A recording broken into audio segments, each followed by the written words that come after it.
Mundo de Noticiero Guatevisión. Hoy hablaremos sobre los niños dotados y la situación que viven en Guatemala. Vamos a comenzar conociendo a qué se le llama coeficiente intelectual, las clasificaciones que se han determinado a lo largo de este estudio de las capacidades humanas y el por qué es importante saber esta información.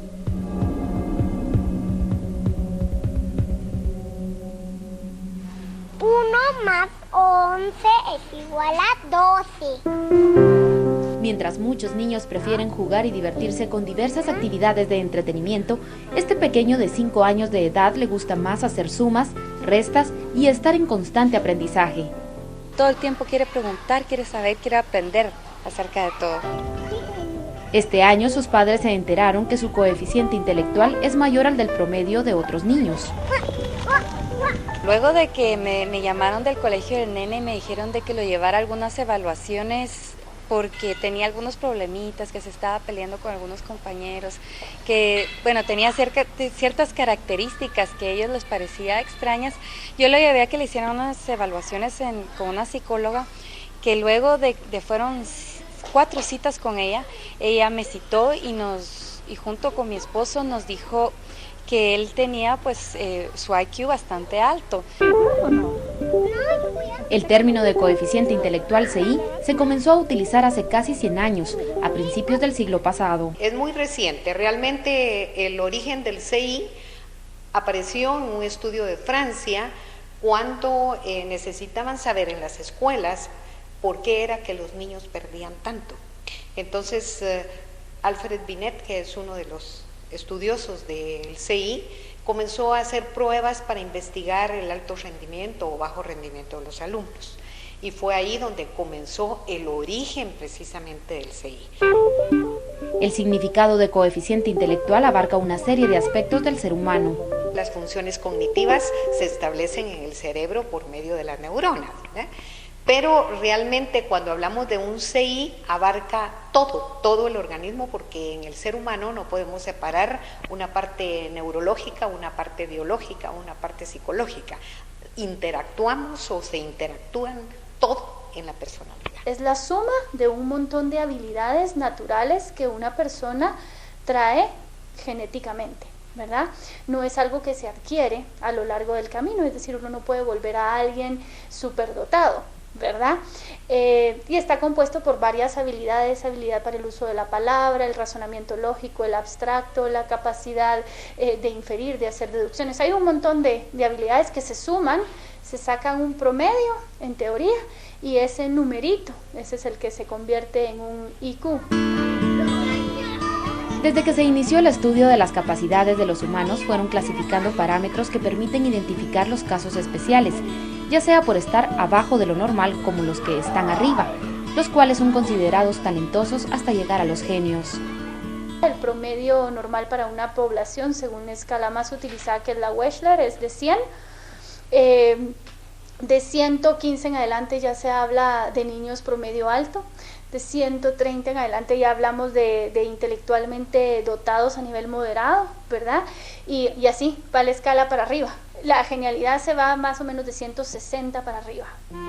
Esto se puede comprobar con las evaluaciones psicosométricas realizadas con profesionales en esta área, y aunque los resultados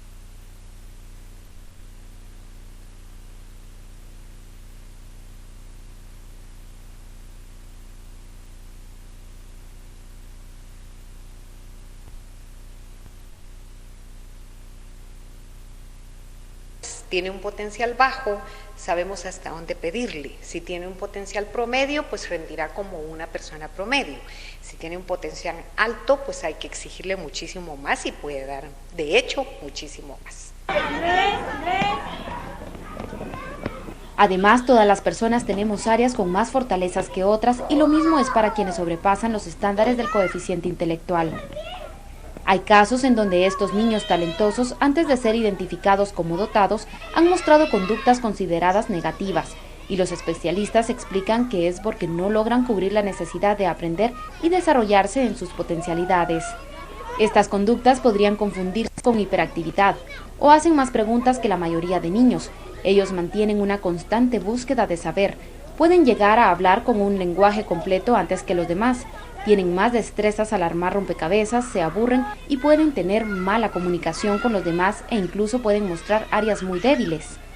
Todos los seres humanos tienen más de algún talento. Hay unos que tienen más talentos que otros y a estos son a los que tenemos que identificar, porque muchas veces estas personas o estos jóvenes o estos niños, al ser tan talentosos, pueden tener comportamientos que se interpreten mal. Por ejemplo, que un niño que no pone atención, o un niño que simple y sencillamente le contesta a la maestra, ¿verdad? Entonces, por eso es importante que nuestros maestros y maestras tengan claro que cada joven tiene un potencial y estos niños deben de ser orientados, ¿verdad? Entonces, en el momento que se tiene un problema con un niño, lejos de marginarlo o de castigarlo o de sacarlo de la escuela, pues habría que ponerse a analizar por qué este niño tiene este tipo de desafíos, ¿verdad?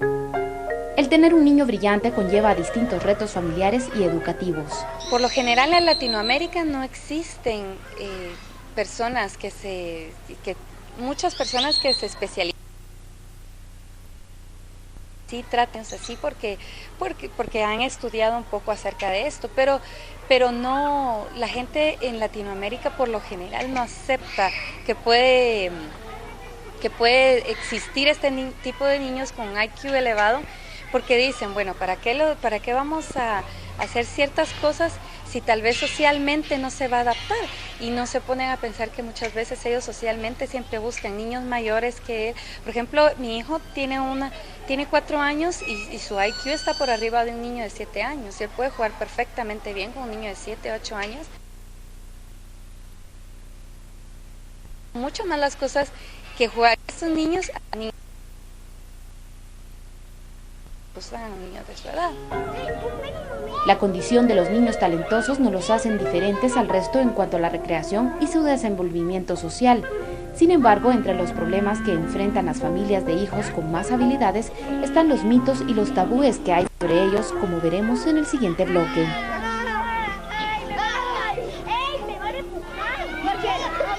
Es interesante ver cómo no se puede identificar a un niño brillante y, por el contrario, confundir ciertas características con comportamientos negativos, lo que también limita a aportar al desarrollo exitoso de las áreas fuertes de estos pequeños. Por eso, es necesario prestar atención a las causas de una conducta hostil y, como dicen los expertos, realizar evaluaciones psicosométricas para conocer y proveer un mejor apoyo a las habilidades de los hijos. Vamos a una pausa y regresamos.